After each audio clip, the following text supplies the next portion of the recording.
Hello! Aujourd'hui, vidéo un petit peu spéciale puisqu'on va parler de médicaments. Et je voudrais notamment vous sensibiliser sur un truc super important, la collecte des médicaments non utilisés, ou MNU, dans les pharmacies par l'association Cyclamed. C'est d'ailleurs cet asso qui m'a contacté pour parler de ce dispositif mis en place, très important. Avant d'aborder le sujet déjà, qu'est-ce que c'est un médicament? C'est une bonne question ça. La question semble peut-être un petit peu idiote, mais vous allez voir que pas tant que ça finalement. On ne connaît finalement pas masse de choses sur ces petits trucs qui nous soignent. Alors dans un premier temps, on va voir comment fonctionne un médicament, comment il agit sur notre organisme. Et bien en fait, c'est le système sanguin qui permet à un médicament d'atteindre l'organe visé. Le médicament agit donc plus vite lorsqu'il est injecté directement dans les veines. Vous voyez l'idée, hein? Pouf. Dans le cas des cachets à avaler, le principe actif du médicament va d'abord devoir franchir la paroi de l'estomac avant d'atteindre le système sanguin. C'est pour ça en fait tout simplement que ça fait pas effet tout de suite. Et oui. Même chose avec un suppositoire. Le principe actif doit franchir la muqueuse rectale avant de se retrouver dans nos veines, et une fois dans le sang, il sera alors pompé dans le système sanguin jusqu'au foie puis au cœur, qui va continuer bien évidemment à pomper le sang dans tout le corps, et faire passer le principe actif du médicament plusieurs fois à travers notre organisme, jusqu'à ce qu'il disparaisse petit à petit, filtré un peu plus à chaque passage par le foie et les reins. Excellent ça, c'est vraiment bien foutu comme truc. Alors pour chaque patient, le dosage varie en fonction de l'âge,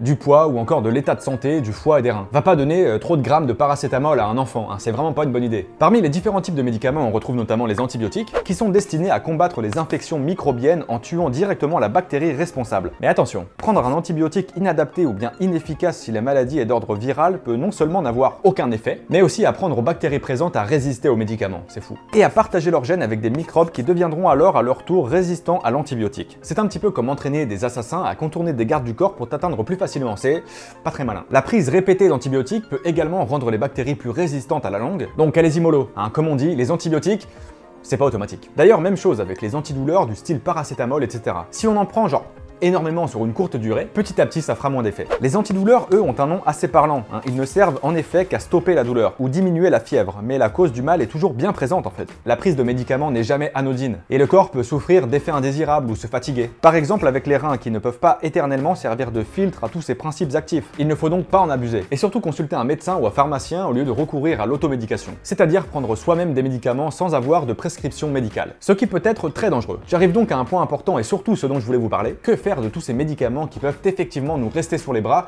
ou bien qui sont périmés? Les médicaments, c'est bien le truc du genre qui a tendance à s'accumuler, et c'est pas anodin. Alors il faut penser à faire le ménage de temps en temps dans ton armoire à pharmacie. Car pour ceux qui ne le savent pas, un médicament périme. Eh oui, consultez les dates limites de consommation sur vos boîtes et vous verrez bien. En fait, dans un médicament périmé, le principe actif n'est plus aussi efficace. Donc si vous avez une urgence, prendre un médicament périmé peut s'avérer inefficace, voire dangereux. Le problème, c'est que beaucoup trop de gens gardent de vieux médicaments chez eux, ou alors les jettent tout simplement dans leur poubelle, ou même dans leur lavabo ou les toilettes.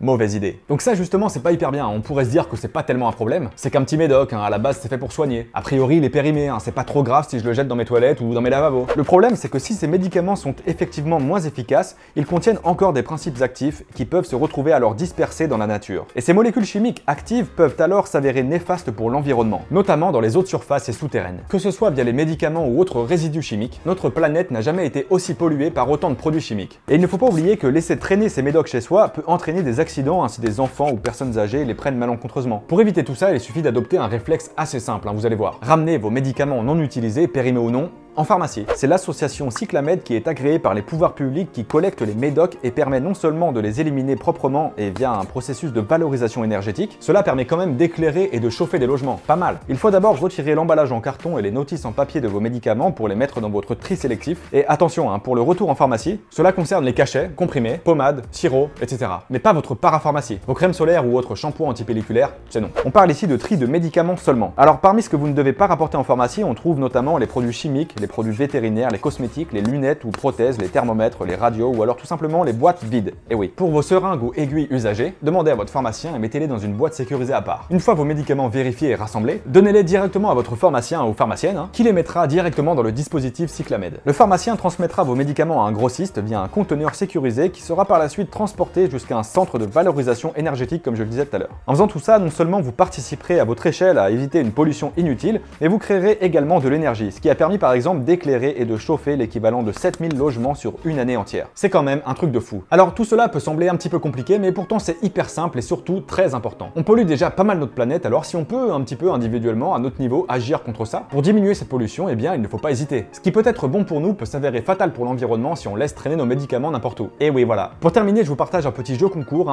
sur lequel vous pouvez participer, ça va être sympa, parce qu'il y a quand même un petit truc cool à gagner. C'est un week-end à Copenhague pour 2 personnes, et tout ça c'est lié avec l'association Cyclamed encore une fois. Donc c'est vraiment sympa de leur part, allez checker ça, les liens sont dans la description, vous pouvez participer, vous pouvez peut-être gagner ce voyage. En plus de ça, ce message est vraiment important à faire passer pour tout le monde. Donc vous-même essayez de prendre l'initiative d'adopter ces nouveaux gestes, ce serait bien. Et quant à nous, on se retrouve très bientôt pour une nouvelle vidéo. Cliquez sur le petit pouce en l'air si vous avez apprécié pour soutenir, etc. Encore une fois, vous pouvez vous abonner. Et quant à moi, je vous dis à très bientôt, à la prochaine, car la science n'attend point.